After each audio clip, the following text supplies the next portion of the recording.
inalok ako ng 500,000 kada buwan Wala nang para kahihiyan. sumuporta sa kanila. Nung tinanggihan ko, ano meron? Kaso, itong linggong to pupunta ako sa Legazpi para harapin ang kaso ko. Bakit? Hindi na ako pumayag sa 500,000 kada buwan. Wala nang kahihiyan? Sana natutulog na lang ako eh. Nagigets nyo yun? Pero hindi kaya ng konsensya ko na batikusin si BP Sara Duterte nang walang dahilan. Sana kung tarantada yun, okay eh. Araw-araw natin banatan, pero hindi ho tama eh. Hindi ho ako nagpapaka-righteous, nagpapaka-banal. Kailangan ko yung pera. Pero masama na ho yun eh. Isipin nyo kaninong pera yung mapupunta sa akin. Sa inyo galing yun. Alam nyo po yan. Nananawagan po ko sa mga kapulisan na nakasapaligid ngayon. Kayo po, binawasan ng pensyon nyo. Alam nyo kung bakit? Dahil kailangan nila ng ayuda para manalo sila sa boto. Ngayon, babawasan ng general nyo. Bakit? Kailangan din uli nila ng pera para sa ayuda para manalo sila. Kanino kinukuha? Sa pulis. Tapos sinusuportahan nyo ngayon? Oh, diba? Yan ang sinusunod din yung utos. Huwag nyo sabihin na sumusunod lamang kami sa utos. You have the right na tumanggi sa maling utos. Karapatan nyo yan. Sasabihin nyo matatanggal kayo pag sumuway kayo. Aba, sana hindi na lang kayo nagpulis. Kung hindi nyo naman kayang manindigan para sa bayan.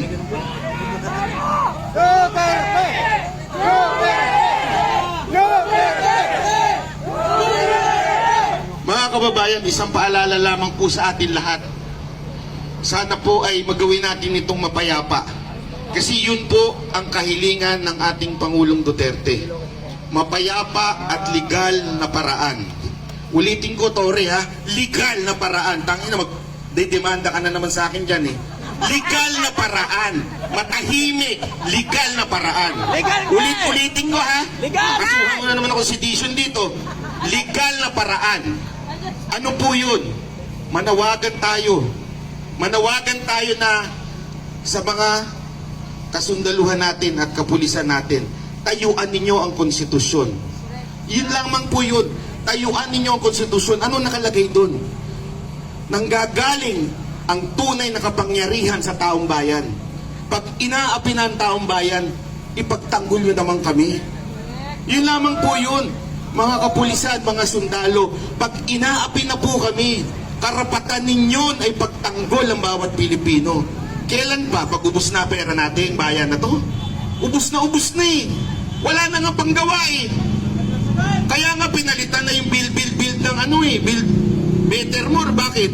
Eh, kailangan lang nilang palitan eh. Wala naman silang proyekto. Di ba? Pangalan na yung pinalitan nila.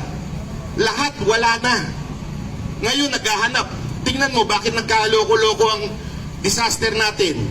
Kasi wala ng pera. Asa na yun? Nandun sa bagong tawag sa panunuhol. Ano yun? AIEX at saka yung AKAP na yan, di ba? Yan yung bago eh. So sinusuhulan tayong mga Pilipino para iboto uli sila at muli silang magnakaw. So mga kababayan, ulitin ko po sa mga OFW, alam ko mahirap umuwi dito. Pero kung kaya ninyo, gawin ninyo para sa bayan nyo. Kasi baka mamaya pag uwi ninyo, bulok na ang Pilipinas. Yun lamang po. Gusto ko lang magpasalamat ha. Wala ho dito, banateros yan, ano yan, hindi. Lahat po ng mga vloggers dito, ina-acknowledge po natin. Suportahan po natin silang lahat. Lahat po. The mere fact na hindi ho sila nagpapabili sa kabila. Mahirap po yun. Ang laking pera meron sa kabila eh. Yung dating nakatira lang sa kubo, sana nakatira. Sa kondo na eh. Oh, may Pancho Papa. Totoo naman, di ba? Pancho Papa. Alam niyo, Hindi ko na lang papangalanan yung kalbo na yun, ha? Nagkita kami nun, eh. Yung sa Manila. Pinag-aasar-asar ko yun, eh. Sabi ko, anak ka ng wedding. Dati lang, hindi, kasi ano, hindi, ganyan. Porkit puno-puno ka ng kaso, babaluktot ka. Alam ko po yung bakit. Puno na ako ng kaso, eh. Ilan na kasong dinadaanan ko ngayon? Ubus na pera ko sa kakakaso na yan. Pero bakit? Kasi para sa bayan, eh. Yun po ang totoo dyan. Hindi po, ulitin ko, ha, wala akong planong tumakbo. Wala ang planong tumakbo ang buong grupo ko. Para lang talaga kami sa bayan. Para lang, kasi wala ho, eh, mamamatay tayong lahat. Tama, mali. Sino dito hindi mamamatay? Meron ho ba dito hindi mamamatay? Si Pangag! Pwede ba ako sumama sa lihin nyo? Hindi, biro lang, ha. Di ba lahat naman po tayo mamamatay? Darating tayo, harap tayo sa Panginoon. Anong ginawa mo? Anong ginawa mo nung nasa lupa ka? Pinaglaban mo ba yung mga kababayan mo?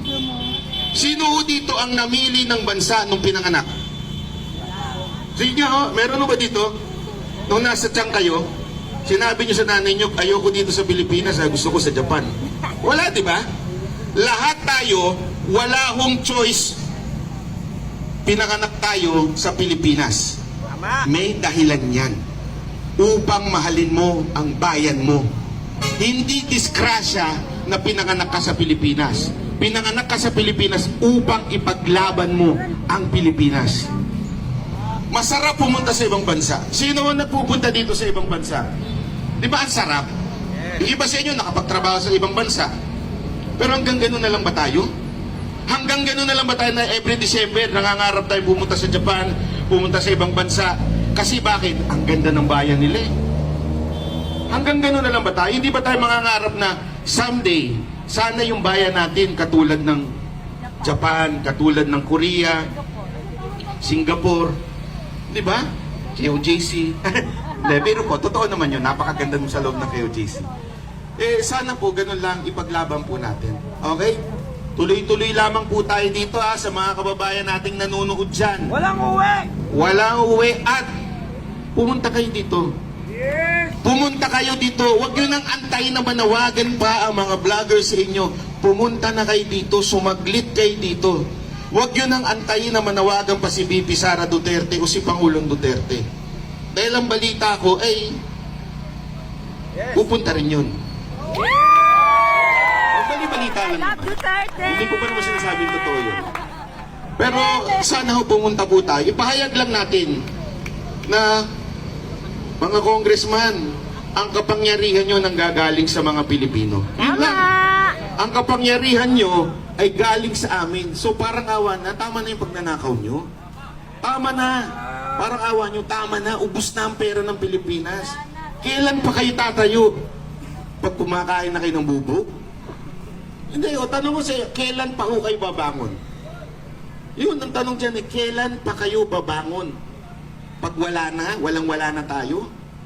Sobrang hirap na natin? Eh ngayon yan, sobrang hirap na natin, eh.